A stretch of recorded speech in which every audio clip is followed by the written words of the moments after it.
আপনি শুনছেন আজকের গল্প পথের ভয়। গল্পটি লিখেছেন ঘোষ ডিটেকটিভ। বাসটা হাতছাড়া হওয়ায় রাতে একা একা রাস্তা দিয়ে হেঁটে চলেছে। চওড়া পিচ রাস্তা, রাস্তার পাশে বড় বড় উঁচু গাছ আর দুধারে ঘন জঙ্গল। অন্ধকার রাস্তায় সেলফোনের ব্যাকলাইট জ্বালিয়ে ধীরে ধীরে হেঁটে চলেছে। আকাশে অসংখ্য তারা, তার মধ্যে ধোঁয়া ধোঁয়া মেঘের আনাগোনা অহরহ চলছে। ঘড়িতে দেখলাম সবে 9:30 বাজে, কিন্তু চারপাশ কি পরিমাণ নিস্তব্ধ ভাবাই যায় না।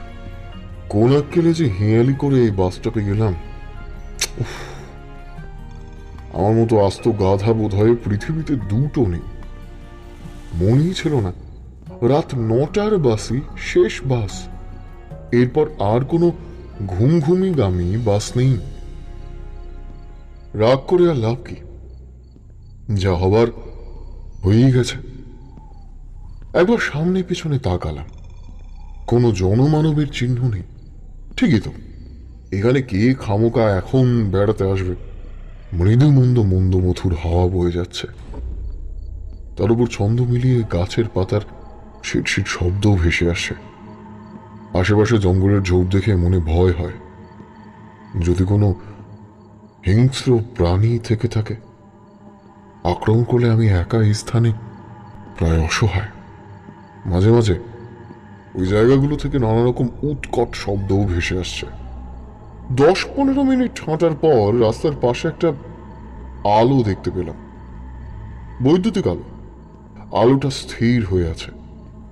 এতক্ষণ ধরে অন্ধকারের বাহু ডোরে চলার পর যখন একটু আলোর দর্শন পেয়েছি, অমনি যেন মনটা খুশিতে ভরে উঠল। দ্রুত এগিয়ে গেলাম। একটা চায়ের দোকান। এই মাঝ রাস্তায় টিনের ছাউনি দেওয়া সেই দোকানে একজন রোগা মতন লোক বসে আছে, বোধহয় ঝিমোচ্ছিলেন। আমি ডাক দিলাম, দাদা দাদা, শুনছেন দাদা?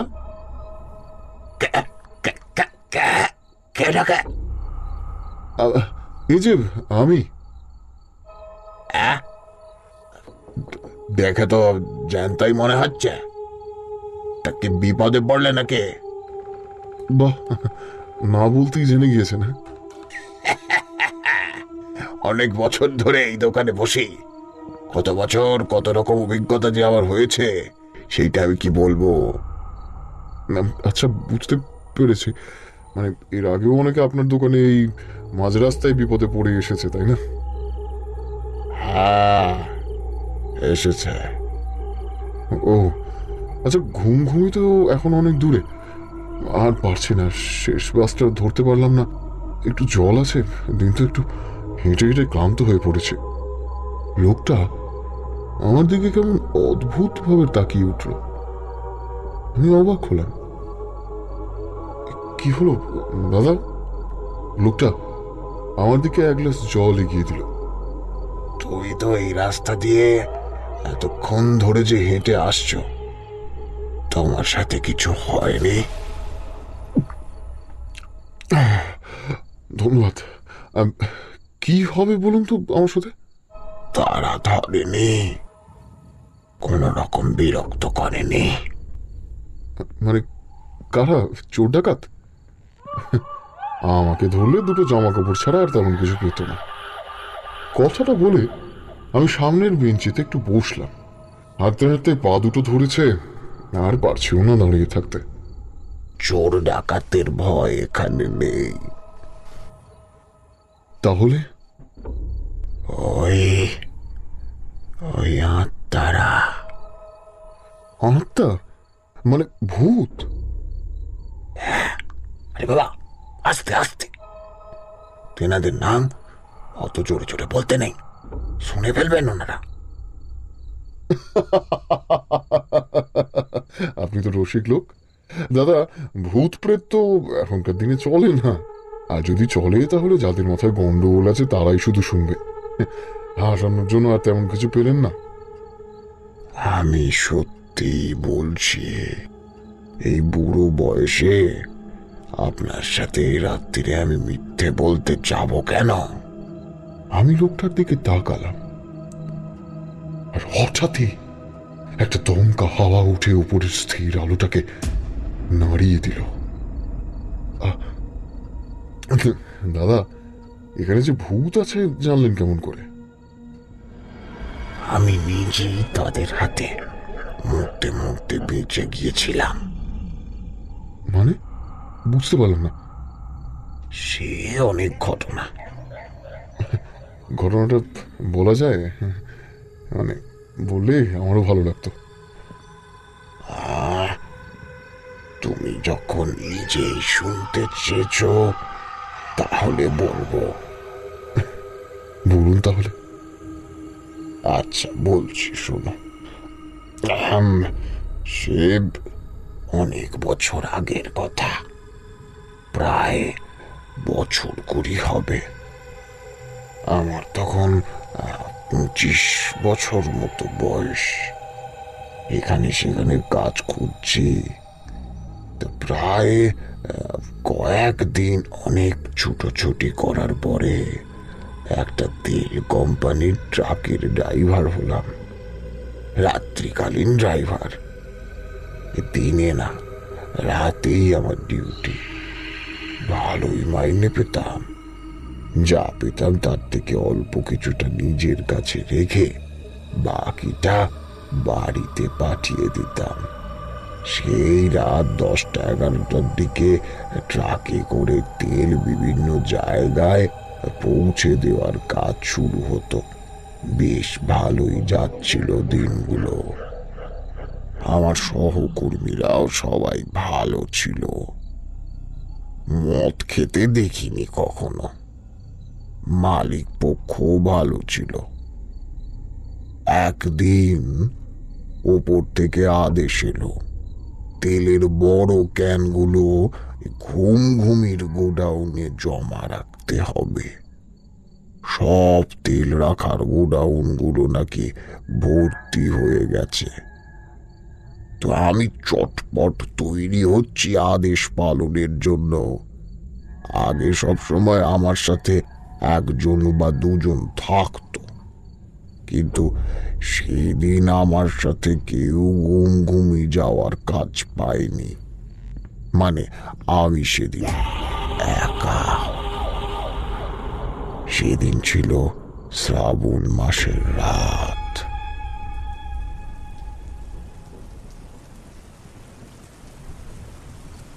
অঝোরে বৃষ্টি পড়ছে, থামার কোনো নাম গন্ধ নেই। সকাল থেকে যে বৃষ্টি শুরু হয়েছিল তা 1 মিনিটের জন্যেও থামেনি। রাস্তার ধারে ড্রেনের জল আটকে গিয়ে সেই বিভৎস অবস্থা। কাদাগুলো জলের সাথে রাস্তার বুকে উঠে আসছে, আর জুতোর তলা নিয়ে কোনো বাড়িতে বা অফিসে ঢোকার জো নেই। এমনই একদিনের রাতে আমাদের কাজ থেমে থাকলো না। রাত 11:30টার দিকে আমায় ট্রাকের চাবি দেওয়া হলো। কালো রঙের সম্পূর্ণ বিদেশি ট্রাক। মানুষের যেমন নতুন কিছু পাওয়াতে আনন্দ হয়, তেমনি এই নতুন ট্রাকটা চালাতে পারবো ভেবে মনে মনে বেশ আনন্দ হলো। ট্রাকে এক এক করে তেলের ক্যানগুলো তুলে দেওয়া হলো, ঘটাং ঘটাং শব্দ করে। যখনই আমাকে যাওয়ার সবুজ সংকেত দিল, আমি তখন মহানন্দে গাড়িখানা চালু করে যাত্রা শুরু করলাম। প্রবল বর্ষণের পরিবেশে নতুন ট্রাকের নতুন সিটে বসে বেশ আরামে যাচ্ছিলাম এই রাস্তাটা দিয়ে। এখন যেমন চওড়া রাস্তা হয়েছে, আগে তেমনটা ছিল না। তখন চারপাশে আরো বেশি ঝোপঝাড় ছিল। এই রাস্তা দিয়ে মানুষ কখনো একা কোথাও যেত না, ভুলেও না, কারণ এই রাস্তাটা নাকি অভিশপ্ত।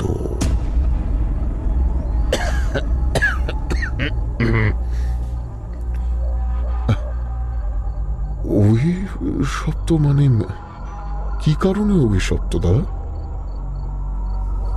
এখন অবশ্য ডাকাতের উপদ্রব হয় না, হলেও নগণ্য। যাই হোক, এই এলাকায় এক দুর্ধর্ষ ডাকাত ছিল, নাম নীলদর্প সর্দার। প্রতি শনিবার রাতে অন্ধকারে বের হয়ে গ্রামের সব লোকজনের সব লুট করে তাদের বেঁধে এইখানে নিয়ে আসতো। নীলদর্পের ডাকাত দল আধুনিক অস্ত্রে শস্ত্রে সজ্জিত ছিল। বন্দুক, রাইফেল, ছুরি, দা সবকিছুই ছিল তাদের। পুলিশও ভয়ে তাদের সাথে লড়তে যেত না, কারণ তাদের সাথে লড়তে যাওয়া মানে মৃত্যুর জন্য আরো 10 পা বাড়িয়ে দেওয়া।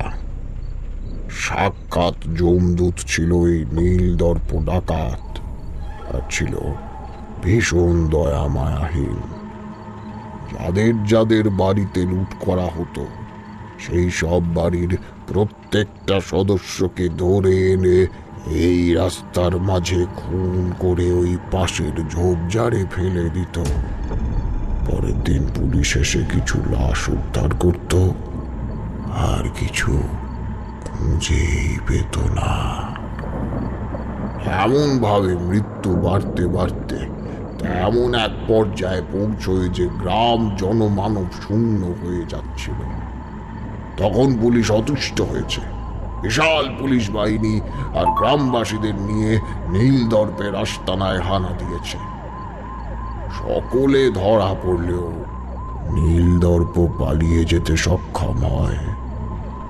তাকে আর কেউ কোনোদিন কখনো দেখেনি কোথাও। নীলদর্প ডাকাতকে আর না দেখা গেলেও সে যে খুন করে গিয়েছে, ওই অভাগা মানুষগুলোর আত্মা এই রাস্তায় অতৃপ্ত হয়ে বসে রইল। তারা ভয়ঙ্কর, যাকে পাবে তাকে খুন করে ছাড়বে। আমি সেদিন মনের আনন্দে গুনগুন করে গান গাইতে গাইতে ট্রাক চালাচ্ছি। রাস্তা ছিল একদম ফাঁকা। এই বৃষ্টি স্নাত রাস্তায় ট্রাকের গতিটা একটু বাড়িয়ে দিলাম। যখন গতিটা বাড়িয়ে ট্রাক চালাচ্ছি, তখন হঠাৎই মনে হলো কেউ যেন ট্রাকের গতির সাথে সমানে ছুটে আমার দিকে লক্ষ্য রাখছে পাশের জানলাটা দিয়ে। সেদিকে বারবার তাকিয়ে আমি কিছুই দেখতে পেলাম না, কিন্তু যখনই সামনে তাকিয়ে ট্রাক চালাচ্ছি তখনই অমনি আমার মনে হচ্ছে আমার উপর কেউ যেন নজর রাখছে। ভাবলাম মনে ভুল, এই বৃষ্টির রাতে কত কিছুই না দেখা যায়, এতে ভাবার কি আছে। এই ভুলে মনকে প্রবোধ দিলাম। আকাশ লাল হয়ে আছে, তার মাঝে ঘন ঘন বিদ্যুতের শিরা উপশিরাগুলো উদিত হচ্ছে। সাবধানে কিছুক্ষণ চলার পর আমাকে হঠাৎ সজোরে ব্রেক চাপতে হলো। যা দেখেছিলাম তা রীতিমতো বিস্ময়কর। এত আশ্চর্য হয়েছিলাম যে আমি প্রায় বাক্যহীন হয়ে পড়লাম। দেখি এই ঘোর শ্রাবণ দুর্যোগ রাতে রাস্তার মাঝে একটা বাচ্চা মেয়ে পুতুল নিয়ে একা একা খেলছে, তার চারপাশে কেউ নেই। হেডলাইটের তীব্র আলো তার সর্বাঙ্গে পড়া সত্ত্বেও কোনো ভ্রুক্ষেপ নেই তার। হর্ন বাজালাম না, কারণ অতিরিক্ত আওয়াজে মেয়েটা যদি খুব ভয় পেয়ে যায়। তাই জানলার ঝাঁপটা সরিয়ে তাকে ডাক দিলাম, ইঞ্জিনের শব্দ তুললাম, কিন্তু কোনো দিকে ভ্রুক্ষেপ নেই। জানলা দিয়ে একটা দুর্গন্ধ ভেসে এলো, কি বিশ্রী গন্ধ, নাড়ি যেন উল্টে যায়।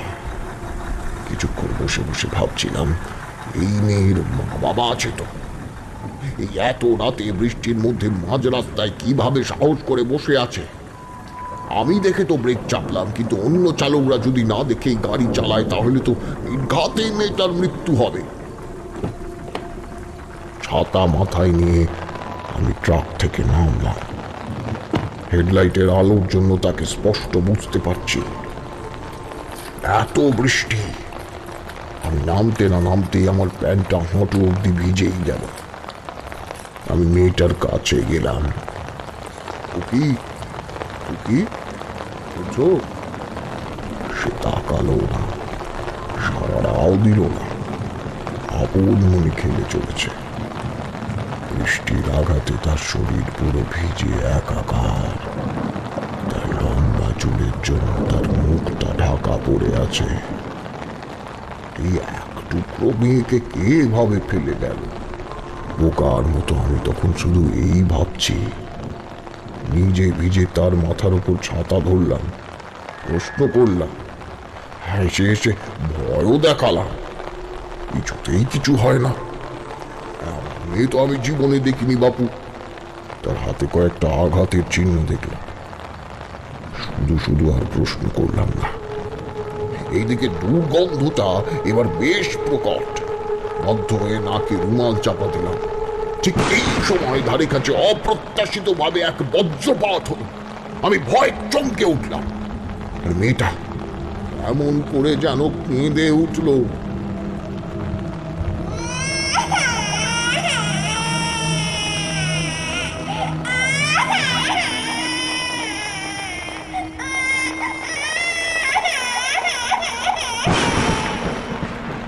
মেয়েটার এই কান্নার মধ্যে আবার একবার বজ্রপাত হলো। এই রাস্তার মধ্যে দাঁড়িয়ে থাকা আমার তখন একদম ঠিক মনে হলো না। মেয়েটাকেও নিরাপদ জায়গায় রাখতে হবে। আমি যখন মেয়েটাকে কোলে নিতে গেলাম তখন তখন তখন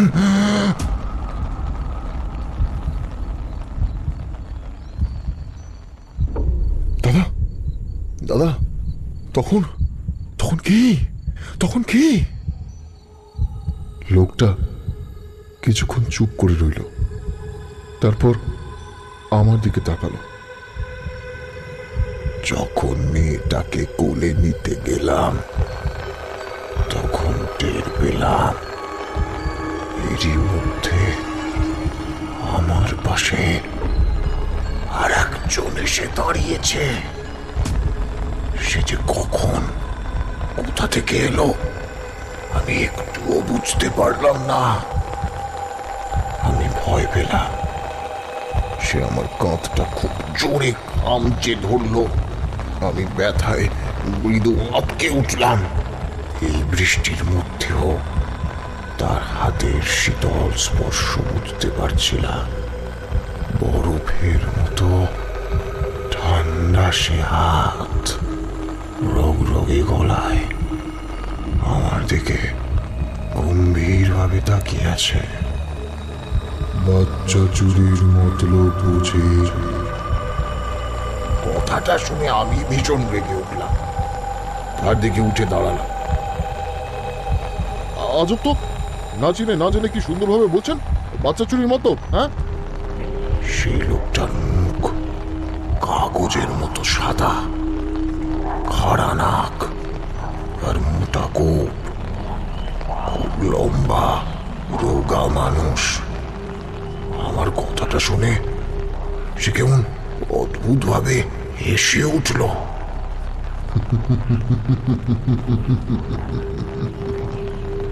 আজ যা দিনকাল, এসব প্রশ্ন তো উঠবেই। চারপাশে বাচ্চা চুরির হিড়িক লেগেছে যে। বাচ্চা চুরি করে আমার কি লাভ? কি লাভ?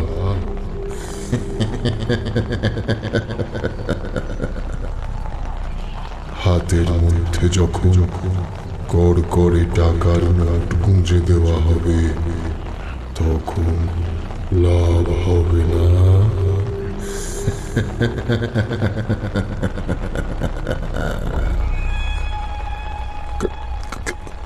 কি যাতা বলছে ধর্মশাই? আমার কোনো ওইসব কুমতলব নেই। আমি যে কাজ করি তাতে ভালোই মাইনে পাই। অত শত লোভ আমার নেই।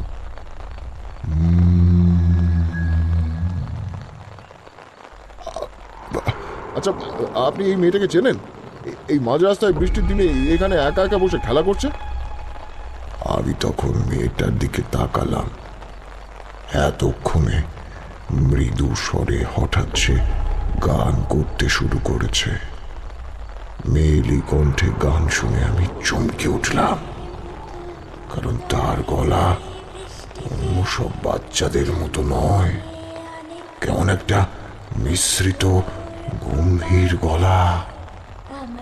এই কণ্ঠ শুনে আমার সর্বাঙ্গ মুহূর্তের জন্য কেঁপে উঠল। ওই লোকটা আমার প্রশ্নের ঠিক মতো উত্তর দিল না। খেলতে দিন ওকে, অনেক দিন এভাবে মন মতো খেলতে পারিনি। কি? বুঝতে পারলাম না। মেয়েটাকে ওর ইচ্ছে মতো খেলতে দিন, ওকে বিরক্ত করবেন না।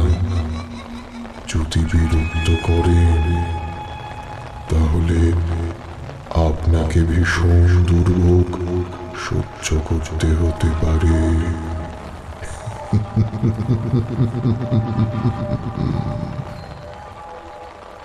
লোকটা যে কি বলছে কি না বলছে এক বিন্দুও বুঝতে পারিনি। তার কাগজের মতো সাদা মুখের দিকে শুধু চেয়েছিলাম। ভাবলাম, লোকটা কি পাগল, নাকি পাগল না হয়েও পাগলের মতো কথাবার্তা বলছে? এই কথাগুলো বলার কি আমাকে ভীষণ প্রয়োজন ছিল? আরে কোন কারণে আমার কপালে কি দুঃখ আসবে? লোকটাকে জিজ্ঞেস করলাম, কিন্তু লোকটা নিরুত্তর। লোকটার মনের ভেতরে যে কিছু একটা জট পাকাচ্ছে সেটা আমি বুঝতে পারলাম। লোকটার চোখটা হঠাৎ হিংস্র হয়ে উঠল। আমি অবাক হলাম। জোরে হাওয়া বইছে, রাস্তায় বৃষ্টির জলরাশি যেন হুড়মুড়িয়ে এগিয়ে যাচ্ছে। ঘন গাছপালাগুলো হঠাৎ যেন চঞ্চল হয়ে উঠল। এত দ্রুত বয়ে চলা বাতাসের টানে রাস্তায় দাঁড়িয়ে থাকা কষ্টসাধ্য হয়ে দাঁড়ালো। কোনো মতে ভারসাম্য রেখে দাঁড়িয়ে পড়লাম। হাত থেকে ছাতাটা ততক্ষণে ফসকে গিয়ে কোথাও অদৃশ্য হয়ে গেছে। মেয়েটা তখন সমানে গিয়ে চলেছে। আইরে পুতুল, চল ভিজিয়ে বৃষ্টিতে, সঙ্গে নিয়ে অনেক ফুল বাঁধবো তোর খোপাতে। আমার সাথে যাবি তুই মাসির বাড়ি পিসির বাড়ি, না গেলে আমার সাথে তোকে আমি দিব আরে। আইরে পুতুল, জল ভিজিয়ে বৃষ্টিতে।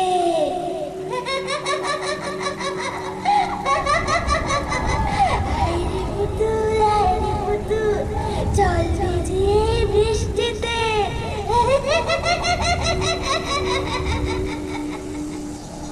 সেই বিভৎস দুর্গন্ধ আবার আমার নাকে এসে ঝাপটা দিয়ে গেল।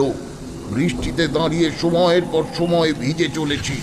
লোকটাকে দেখলাম হঠাৎই চুপ হয়ে রইল। বোধহয় সে মেয়েটির শিশু সুলভ গান শুনে ভীষণ আনন্দ পাচ্ছিল। আমি তো ভেবেই পাচ্ছি না কি করব। মেয়েটা রাস্তার মাঝখানে বসে রয়েছে, আর এই অচেনা অজানা লোকটা মেয়েটাকে বিরক্ত করতে বারণ করছে। এখন যদি মেয়েটাকে সরিয়ে দেওয়ার চেষ্টা করি, লোকটা নিশ্চয়ই আমার সাথে ঝগড়া করবে। আমি শান্তিপ্রিয় মানুষ, অত সব ঝগড়া ঝামেলা আমার সহ্য হয় না। আবার ঘুমিতে বেশি দেরি করে গেলেও সমস্যা। ওপরের বাবুদের কাছে আবার জবাবদিহি করতে হবে কেন দেরি হলো। না, আর এখানে দাঁড়িয়ে থাকা চলবে না। ট্রাকটাকে পাশ দিয়ে নিয়ে যাব, একদম পাশ দিয়ে। ট্রাকটা যাতে মেয়েটার থেকে অন্তত 10 হাত দূরে থাকে। আমি পেছন দিকে ভিড়ে ট্রাকের দিকে পা বাড়াতেই লোকটা এবার হঠাৎ বলে উঠল, যাচ্ছেন কোথায়? আমি বললাম, এখানে দাঁড়িয়ে থাকা কি আর চলে? তেলের ক্যানগুলোকে সময় মতো গোডাউনে পৌঁছে দিতে না পারলে চাকরিটা আমার থাকবে না। তাছাড়া এই দুর্যোগে এই খোলা রাস্তায় স্বাভাবিক মানুষজন নিশ্চিন্তে দাঁড়িয়ে থাকতে পারবে না। দূরে কোথাও বজ্রপাত হলো।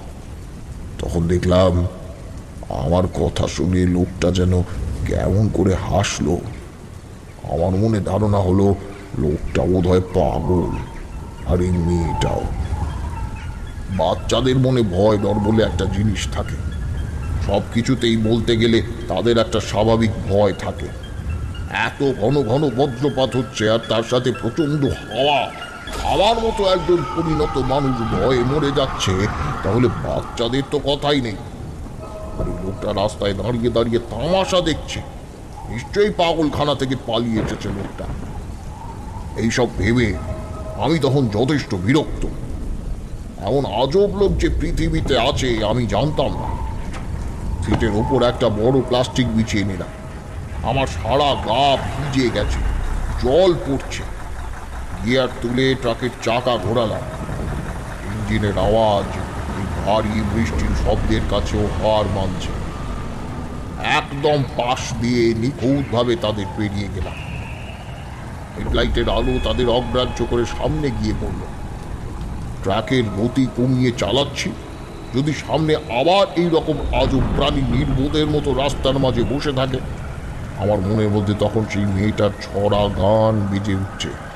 ভীষণ বিরক্ত লাগছে। বারবার মন থেকে সেটা ঝেড়ে ফেলতে চাইছি, কিন্তু কোনো মতেই পারছি না।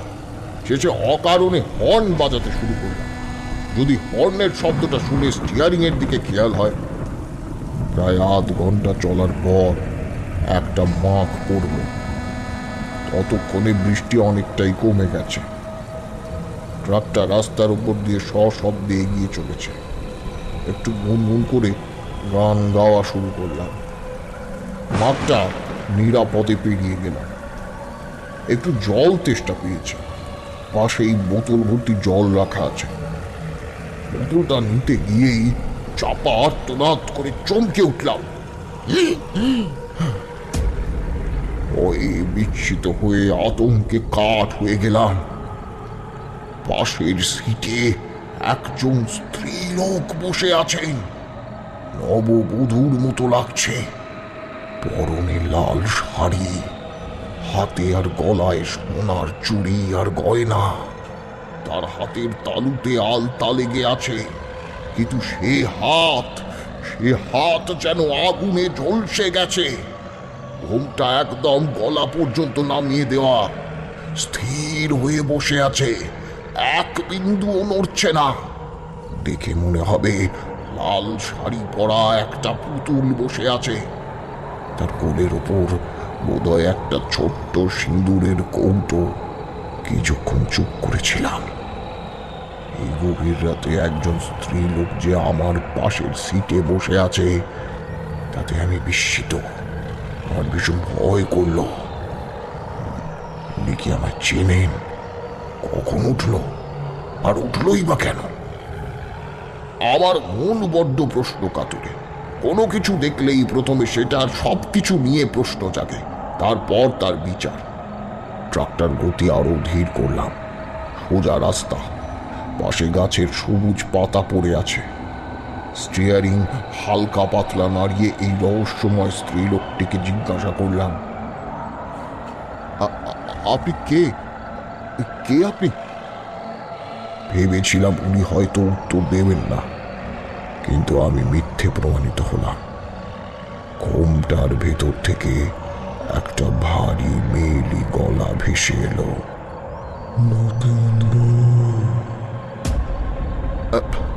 নতুন বউ? স্ত্রীলোকটি এবার আর উত্তর করল না। গম্ভীরভাবে ওপর নিচে মাথা নাড়ালো। সে এবার তার সেই ঝলসানো হাতগুলো সামনে আরেকটু মেলে ধরল। ট্রাকের ভেতরে ছোট্ট লাইটের আলোতে সেই ভয়ঙ্কর হাত দুটোর দিকে তাকিয়ে আমার গলা শুকিয়ে গেল।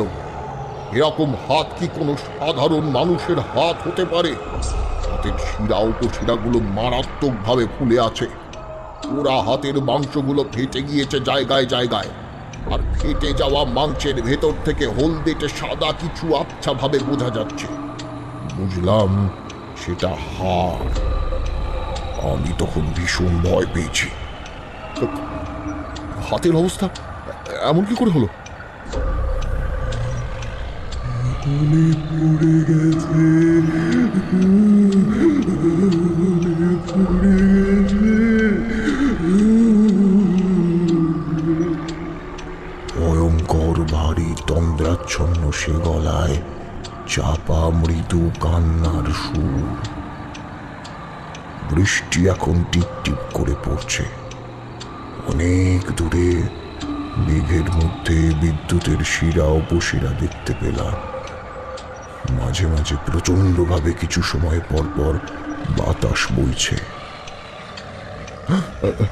আপনি থাকেন কোথায়?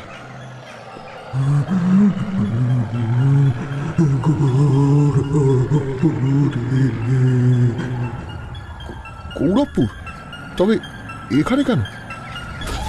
স্ত্রীলোকটি কিছু বলল না, চুপ করে রইল। আমি আবারও বললাম, আপনি লরিতে এসে বসেছেন কেন? তাও কোনো কিছু না বলে? আবার আপনি সম্পূর্ণ অপরিচিতা, অচেনা। আপনি যেটায় উঠেছেন সেটা একটা কোম্পানির ট্রাক, সোজা ঘুমিতে যাবে, অন্য কোথাও যাবে না। আপনি উঠলেনই বা কখন? স্ত্রীলোকটা আমার এত শত কথার কোনো জবাব দিল না, শুধু ফিসফিসে গলায় মৃদু গর্জন করল। এটা আমাদের জায়গা, আর আমাদের জায়গায় যা ইচ্ছে তাই করি। এমন দাদাগিরির কথা শুনতে পেয়ে অনেকক্ষণ বোকার মতো হাঁ করে স্টিয়ারিং ধরেছিলাম। আর চোখে কয়েকবার স্ত্রীলোকটার দিকে তাকালাম। তার চাপা কান্না তখন থেমে গেছে, নির্লজ্জের মতো বসে আছে। আমি তখন বললাম, আপনার স্বামী কোথায়? আপনার কি অনেক সাহস, নাকি এখনো বুঝতে পারছেন না? মানে কি বলতে চাইছেন? কেন, কি বুঝবো? সে আমার কথার উত্তরে তার ভয়ঙ্কর ঝলসে যাওয়া সোনার অলঙ্কার আবৃত অস্বাভাবিক হাতটা উঠিয়ে সামনের দিকে নির্দেশ করল।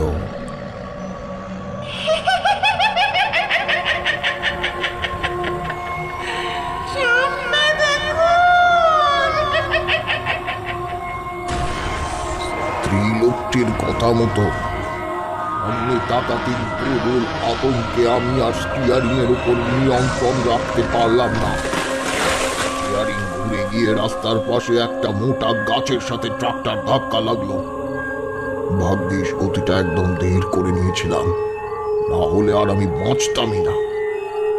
তাও নাকটা ফেটে গেছিল, রক্ত বের হয়ে ঠোঁট ভিজে যাচ্ছে, আর বাঁ চোখে ভীষণভাবে ব্যথা পেয়েছি। ট্রাকটা রাস্তার পাশে একটু নিচে দাঁড়িয়েছিল, সামনের অংশের জায়গায় জায়গায় ফাটল ধরেছে। ধীরে ধীরে মুখ তুলে আবার সামনে তাকালাম। দেখি খাকি হাফ প্যান্ট পরা, খালি গায়ে একটা মাথা কাটা মানুষ দাঁড়িয়ে আছে। মাংস কাটার বড় বড় চকচকে ধারালো ছুরি ধরে দাঁড়িয়ে আছে। তার সারা গায়ে রক্ত, কোমরে হাত দিয়ে আজব ভঙ্গিতে দাঁড়িয়ে আছে সে। তার কোনো মাথা নেই, হ্যাঁ, তার কোনো মাথা নেই। তার গলার মাঝখান থেকে কেটে দেওয়া হয়েছে। এমন বিভৎস কাণ্ড দেখে আমার সারা শরীরের রক্ত শীতল হয়ে গেল। আমার শিরদাঁড়া দিয়ে হিম শীতল স্রোত বয়ে গেল। আমি স্পষ্ট দেখতে পাচ্ছি গলা কাটা একটা মানুষ দাঁড়িয়ে আছে। একদমই আমার চোখের ভুল নয়। এই ভীষণ অপ্রত্যাশিত পরিস্থিতিতে আমি যেন পাথর হয়ে গিয়েছি। আমার চমক ভাঙল পাশের সিটের স্ত্রীলোকটির ক্রূর হাসিতে।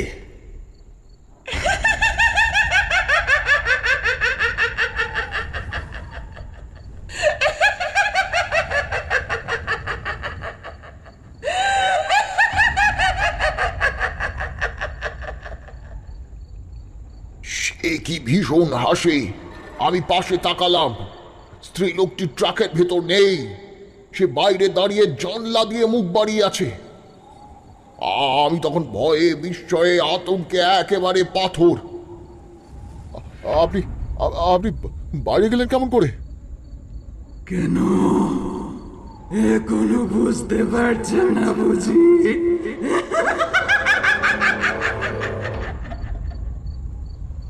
আমি তার কথার কোনো উত্তর দিতে পারলাম না, কারণ একটা গম্ভীর পায়ের আওয়াজে দৃষ্টি তখন আমার অন্যদিকে ঘুরে গেছে। হেডলাইটটা তখনও জ্বলছে, তার আলো তীব্রভাবে রাস্তার মাঝে পড়েছে। সেই আলোতে দেখলাম মাথা কাটা লোকটা এগিয়ে আসছে। মাংস কাটার ধারালো ছুরিটা শক্ত করে ধরে আছে, তার হাতের শিরাগুলো বোঝা যাচ্ছে। ভয় আর আতঙ্ক যখন আমাকে সম্পূর্ণভাবে গ্রাস করছে, তখনই বুঝতে পারলাম ঘটনাটা আসলে কি। আমি অতৃপ্ত প্রেতাত্মার খুন তৃষ্ণার শিকারে পড়েছি।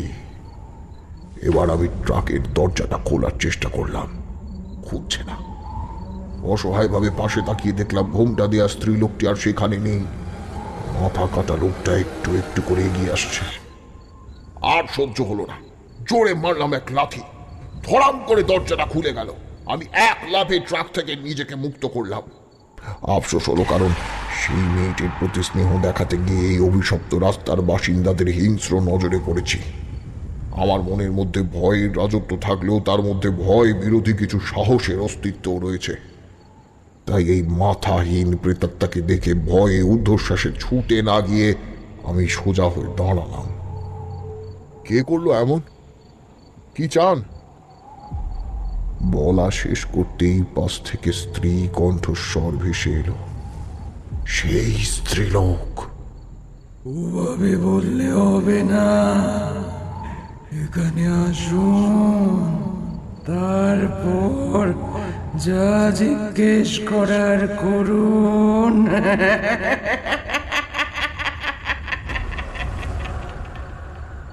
একটা সদ্য কাটা মাথা তুলে ধরলো আমার সামনে। সেই কাটা মাথার চুলের মুঠি ধরে এদিক ওদিক দোলাতে লাগলো, আর সাথে সেই পৈশাচি কট্ট হাসি। দমকা বাতাসে স্ত্রীলোকের ঘোমটাটা খুলে গেছে। আতঙ্কিত হয়ে দেখলাম একটা পোড়া মুখ, যার নাক মুখ কিছুই বোঝা যায় না, শুধু দুটো সাদা চোখ বোঝা যায়, আর তাতে ছোট্ট বিন্দুর মতো অত্যন্ত সূক্ষ্ম কালো মণি। চোয়ালের এক পাশে কোনো মাংস নেই, দাঁত কয়েকটা অস্বাভাবিকভাবে বের হয়ে আছে। সেই মাথাহীন প্রেতাত্মা আর স্ত্রীলোকটির প্রেতাত্মা যখন হিংস্র হয়ে আমার কাছে এলো, আমি তখন ঘুরে দৌড় লাগালাম। কিন্তু কয়েক পা যেতেই দেখলাম আশেপাশে ঝোপঝাড় থেকে তখন শয়ে শয়ে প্রেতাত্মারা বেরিয়ে আমারই দিকে তেড়ে আসছে, যেন মনে হচ্ছিল আমার জন্যই তারা এতক্ষণ অপেক্ষা করেছিল। সেই বাচ্চা মেয়েটি আর সেই লোকটাকে দেখলাম, এরা সবাই ভূত, সবাই প্রেতাত্মা, সবাই অশরীরী। বাচ্চা মেয়েটা তার পুতুলকে ছিঁড়ে ছিঁড়ে খাচ্ছে, আর আশ্চর্যজনক ভাবে পুতুলের ছেঁড়া জায়গাটা থেকে রক্ত ঝরছে। এদের সবার চোখ ধপধপে সাদা। কি যেন আমার এক হাত ধরে প্রচন্ড ভাবে মোচড় দিল। ব্যথায় চেঁচিয়ে উঠলাম। চেয়ে দেখি সেই মাথা কাটা লোকটা সঙ্গে সঙ্গে আমার গলা লক্ষ্য করে ছুরি চালালো। প্রচন্ড ভয়ের মধ্যে তখনও আমার মাথাটা কাজ করছে। সঙ্গে সঙ্গে সরিয়ে নিলাম এবং এক ঝটকা মেরে কাটা মুন্ডু প্রেতাত্মার হাত থেকে নিজেকে মুক্ত করে আবার ছুটলাম। সমস্ত শক্তি দিয়ে চিৎকার করে বললাম, বাঁচাও বাঁচাও, কেউ কি আছো? বাঁচাও বাঁচাও। আমার এই আর্তনাদ, আমার প্রার্থনা শুধু আমি একাই শুনলাম। কেউ নেই এখানে যে আমাকে সাহায্য করবে। আর কোনো সচেতন মানুষও এই অভিশপ্ত রাস্তায় রাত বিরেতে আসে না। এক পর্যায়ে একটু হাঁপিয়ে উঠলাম। দৌড়ানোর গতি কমিয়ে পেছনে তাকালাম, আর পেছনে তাকাতে আমার শরীরে যেন শত শত কাঁটা ফুটলো। গলা শুকিয়ে কাঠ হয়ে গেল। বিস্ফারিত চোখে দেখলাম প্রায় 100 খানেক প্রেতাত্মা তীব্র বেগে অস্বাভাবিক রক্তাক্ত মুখে আমাকে ধরার জন্য ছুটে আসছে, যেন মনে হয় আমাকে বাগে পেলে কেটে ছিঁড়ে ছিন্ন ভিন্ন করে দেবে, এমনই হিংস্রতা তাদের মুখে। কিন্তু তাদের থেকেও তীব্র বেগে ছুটে আসছে সেই স্ত্রীলোক। তুমি যেরকম ভাবে বুকে ভর দিয়ে এগিয়ে আসে, ঠিক সেইভাবে স্ত্রীলোকটা দৌড়ে আসছে, বুকে ভর দিয়ে তার হাত পাগুলো ঘুরিয়ে ঘুরিয়ে এগিয়ে আসছে। প্রচন্ড ভয় আর আতঙ্কে চোখ দিয়ে আমার জল গড়িয়ে পড়ল। এত অবধি বলে লোকটা আবার থামল। এতক্ষণ রুদ্ধশ্বাসে আমি ওনার গল্প শুনছিলাম। লোকটা স্থির হয়ে বসে আছে। আমি জিজ্ঞাসা করলাম, তারপর তারপর কি হলো দাদা? দৌড়নোর এক পর্যায়ে একটা ছোট মতো মাঠ পড়ল। সেই মাঠের ওপর আমি একটা ভাঙা বাড়ি দেখতে পেলাম। আপনার কাছে তো কোনো আলো ছিল না, দেখলেন কেমন করে? ভয় পেলে মানুষের ইন্দ্রিয়গুলো এতটাই সক্রিয় হয়, সেটা ওই পরিস্থিতিতে না পড়লে বোঝা যায় না। বুঝলাম। তারপর? আমার মনের অবস্থা তখন এমন ছিল যে কোথাও গা ঢাকা দিতে পারলেই বাঁচি। তাই রাস্তা ছেড়ে সেই ভাঙা বাড়ির দিকে আমি ছুটলাম। কয়েকবার পিছলে পড়ে গেছি, কিন্তু মনের জোর কমেনি। বাড়িটা বেশি বড় ছিল না বোধহয়। ওপরে ছাদ অর্ধেকটা ভেঙে বাকিটুকু ঝুলছিল। যে কোনো সময় বাকিটুকু অংশ ভেঙে পড়তে পারে।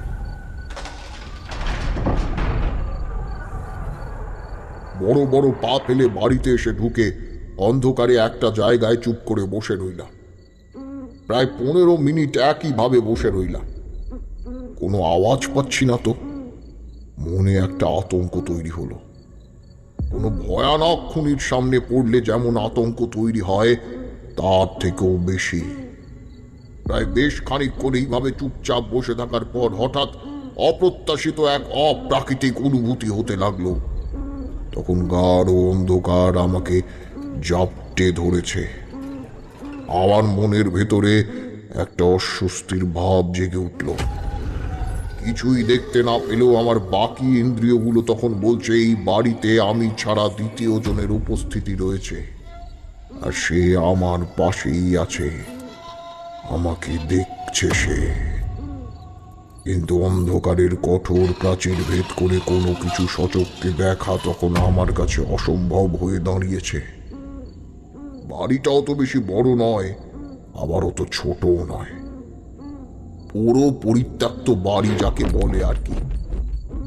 সেই অস্বাভাবিক অনুভূতিটা হলেও তেমন কিছু ঘটছে না। এই প্রেতাত্মার ভয় আমার বুকের ওপর যেন একটা ভয়ঙ্কর ভারের মতো চেপে রয়েছে।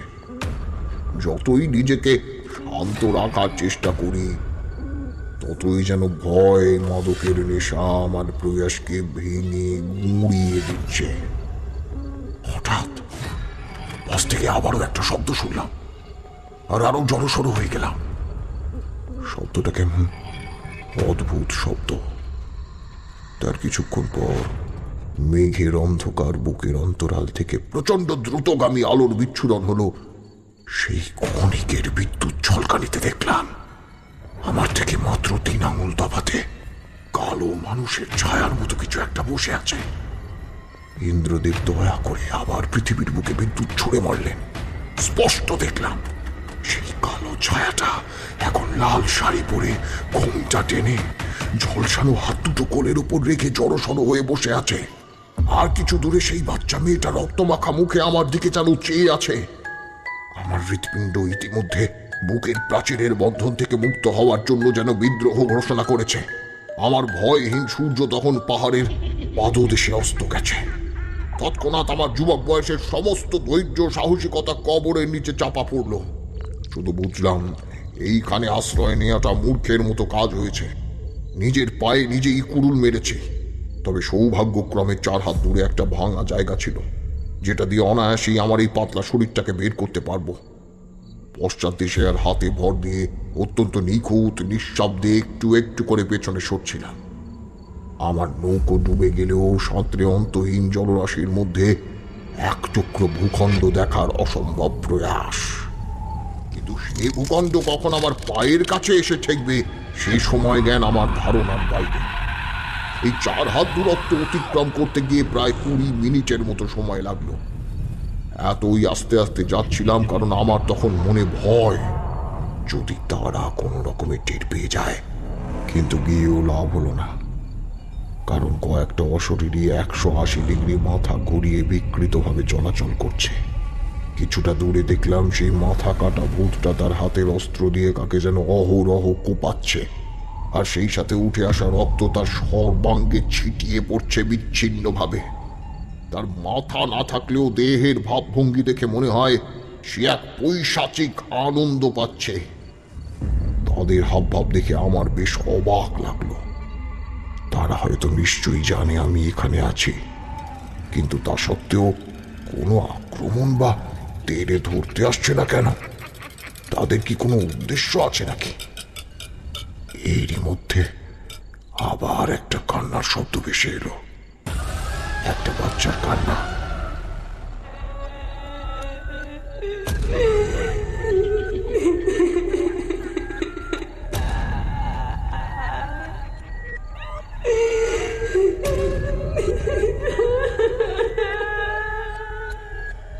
এই কান্নার শব্দটা এদিক ওদিক যেন ঘুরিয়ে ঘুরিয়ে বেড়াচ্ছে। মনে হয় এটা নকল কান্না, যেন এই কান্নার শব্দে এক প্রকার ফাঁদ পাতা রয়েছে। সেই কান্নার শব্দ ছাপিয়ে এবার একটা খসখস আওয়াজ পেলাম। সেই আওয়াজটা খুব ধীরে ধীরে হচ্ছে। সেই খসখস শব্দটা আমার মনকে বিষিয়ে তুলছিল। দূরে কোথায় যেন একটা বজ্রপাত হলো, তার শব্দ আমার দেহটাকেও কাঁপিয়ে দিয়েছে। হঠাৎ আনমনে প্যান্টের পকেটে হাত দিতেই কিছুর অস্তিত্ব টের পেলাম। তাড়াতাড়ি সেটা পকেট থেকে বের করে বুঝতে পারলাম একটা গ্যাস লাইটার। ভিজে গেছে, কিন্তু তবুও আগুনে জ্বলে ওঠার মতো পরিস্থিতিতে আছে, কারণ একটা ছোট্ট পলিথিনে মোড়ানো ছিল। আর পছাপ না ভেবে গ্যাস লাইটারের চাকাটা করাতেই ফস করে আগুন জ্বলে উঠল। আর যা দৃশ্য দেখলাম তার জন্য আমি এক বিন্দুও তৈরি ছিলাম না। সেই বাচ্চা মেয়েটা আমার একেবারে কাছে এসে হাঁ করেছিল।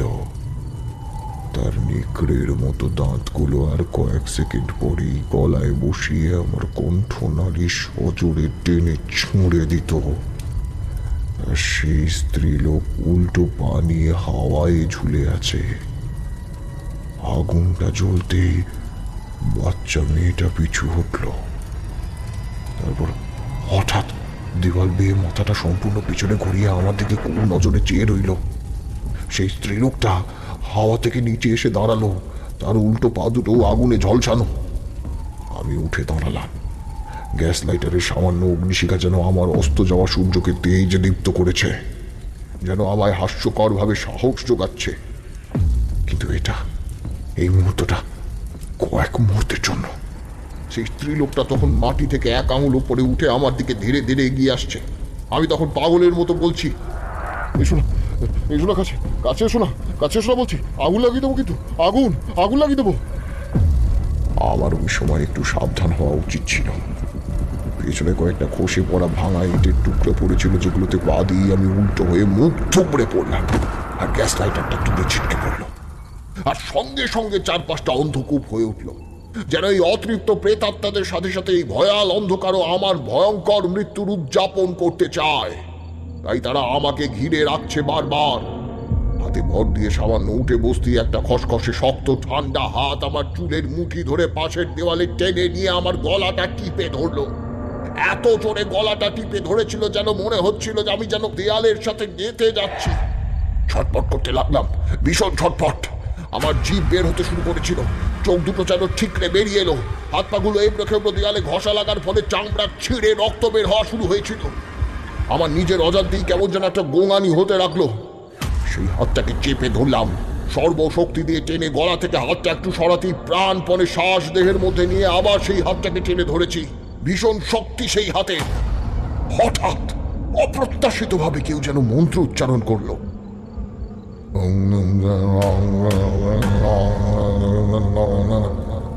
তারপর কিছু জলের ছিটে এসে গায়ে পড়লো, আর সেই সঙ্গে সেই অভিশপ্ত হাতটা গলা থেকে আলগা হয়ে গেল। পাশে একজন অতিকায় মানুষ মরার মাথার খুলির উপরে কেমন করে আগুন জ্বালিয়ে আর একটা খুলি হাতে নিয়ে দাঁড়িয়ে আছে।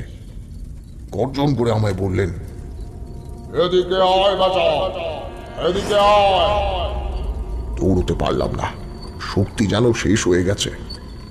তাই হামাগুড়ি দিয়ে ওনার কাছে গেলাম।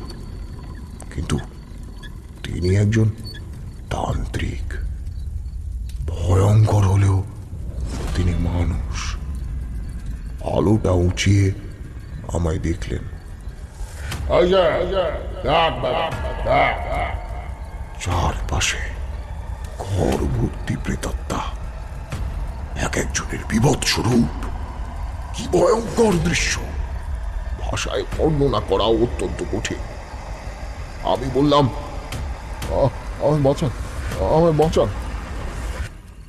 তোর ভয় নেই, রাত তোকে কিচ্ছু করতে পারবে না। এবার বলতো, তুই এই ঘরে ঢোকার সাহস পেলি কেমন করে?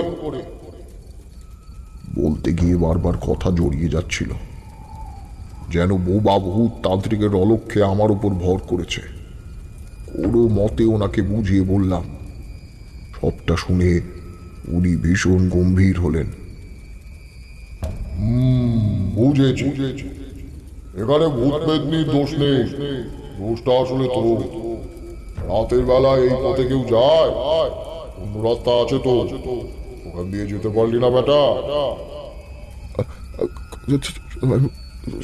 আসলে সময় কম তো। সময় বাঁচাতে গিয়ে এখন কি হলো? কি হলো? আমি যদি এই সময় না আসতাম কি হতো তখন? এগোরে তো অতিরিক্ত প্রেতাত্মাদের হাতে প্রাণটা দিয়ে যেতিস। এখন আমার ইচ্ছে করছে তোকে আমি চিবিয়ে খাই। ক্ষমা করুন বাবা, ক্ষমা করুন, ভুল হয়ে গেছে। যা পালা এখান থেকে।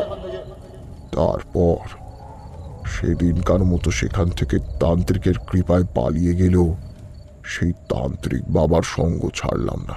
তবে আমার চাকরিটা ছেড়ে দিয়েছিলাম। তিনি আমাকে তন্ত্রবিদ্যা শিক্ষা দেন এবং আমাকে শিষ্যরূপে গ্রহণ করেন। আমি যখন রাত বিরেতে এই রাস্তা দিয়ে যাই তখন সেই প্রেতাত্মাগুলো আমার পিছু নেয়, তবে কাছে আসতে পারে না, কারণ আমার মধ্যে এখন তন্ত্রমন্ত্রের শক্তি রয়েছে। আমি এখানে কোনো দোকান দিতে আসিনি। রাত বিরেতে যারা এখানে ভুল করে আসে তাদেরকে প্রেতাত্মার কবল থেকে বাঁচাতে এখানে এই ছোট্ট দোকানের মতো করলাম, যাতে তারা নিরাপদে থাকতে পারে। আমার মোহ কাটল। লোকটার মুখের দিকে কিছুক্ষণ চেয়ে রইল। বাহ, দারুণ গল্প তো। গল্পটা বেরোলে কিন্তু বেশ নাম হবে আপনার। তবে কি জানেন তো, আমার না এইসব বিষয়ে কোনো রকম বিশ্বাস না থাকলেও শুনতে বেশ মজা লাগে। আজকালকার ছেলে তো বিশ্বাস হচ্ছে না তো, তাহলে ওই দিকে দেখো। উনি আঙুল দিয়ে নির্দেশ করলেন, আর আমি সেই দিকে তাকাতেই ভয়ে কাঠ হয়ে গেলাম। এ কি যেন লাল শাড়ি পরে ঘোমটা টেনে রাস্তায় দাঁড়িয়ে আছে। তার পাশে একটা মাথা কাটা দেহ, হাতে বড় চওড়া ছুরি। রাস্তার মাঝে সেই ছুরিটা ঘষে চলেছে সশব্দে।